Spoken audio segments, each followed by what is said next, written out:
Бәріңе сәлем, және бұл қазақша влог.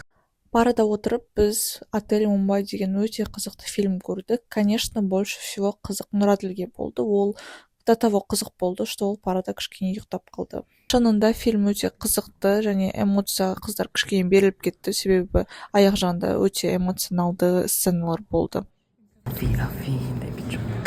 Аяушылық жоқ сенде. Кстати, менде осындай керемет образ болды. Сол күні Нұраділге өтті менің образым.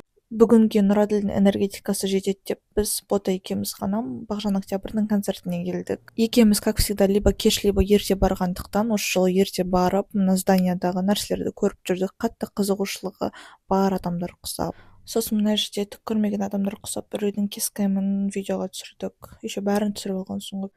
Сөйтіп отырғанда концертіміз басталды. Осындай керемет бір сценада болды.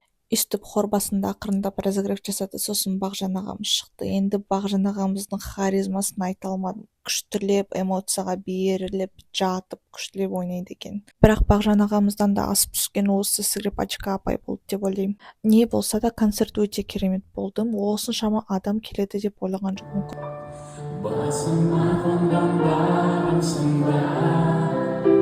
Бір кезде Бағжан ағамыз өйстіп қайрат нұртас құсап, очки тағып алып, өйстіп халыққа шығып бірге ойнады, күлді, биледі, вообще күшті қылып настроение задавать етті. Сосын ой мына екеуі неге отыр деп айтпасын деп бүйтіп түр жасап кішкене биледік Бота екеуміз.